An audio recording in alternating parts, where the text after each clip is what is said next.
Students, today we will solve a numerical based on profit maximizing level of the output. इस question में हमें output का वो level find करना है जहाँ पे प्रोड्यूसर को मैक्सिमम प्रॉफिट मिले. इस क्वेश्चन में हमें टोटल कॉस्ट दे रखी हुई है. ये टोटल कॉस्ट का फंक्शन है. ये डिमांड फंक्शन है. Q is the function of the price.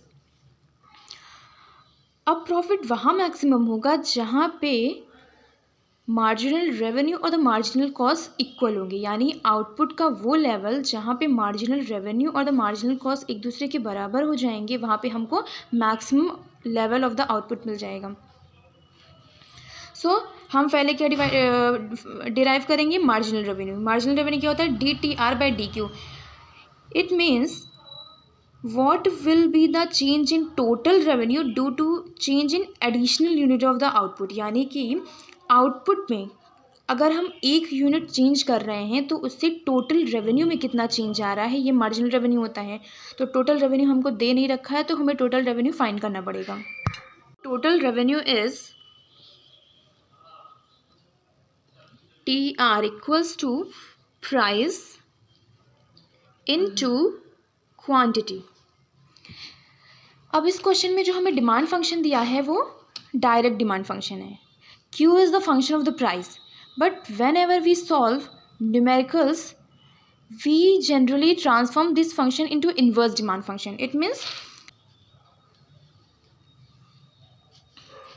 हम इसको लिख लेंगे P equals to 100 minus Q. So अब क्या कर दीजिए, क्वांटिटी से मल्टीप्लाई कर दीजिए. 100 minus Q multiplied with Q, 100 Q minus Q square. ये आपका क्या हो गया? टोटल रेवेन्यू आ गया. अब हमें मार्जिनल रेवेन्यू निकालना है तो इसका डेरिवेटिव निकालेंगे.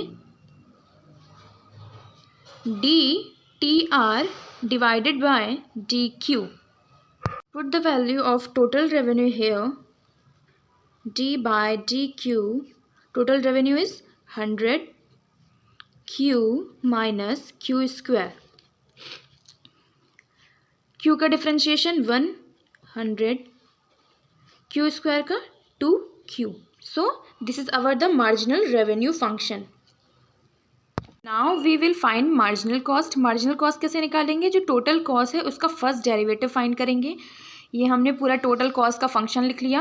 अब इसको Q की रिस्पेक्ट में, विद रिस्पेक्ट टू Q हम क्या करेंगे? इसका डेरिवेशन करेंगे. सो 3 का Q स्क्वायर हो जाएगा. Q माइनस 7 2 ज़ा 14 Q plus 111. Now equate MR equals to MC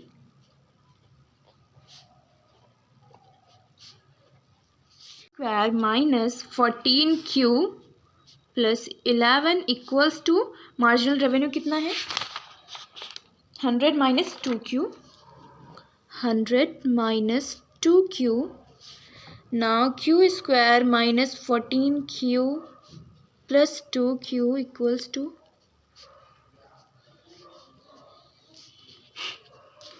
Q square minus 1 common.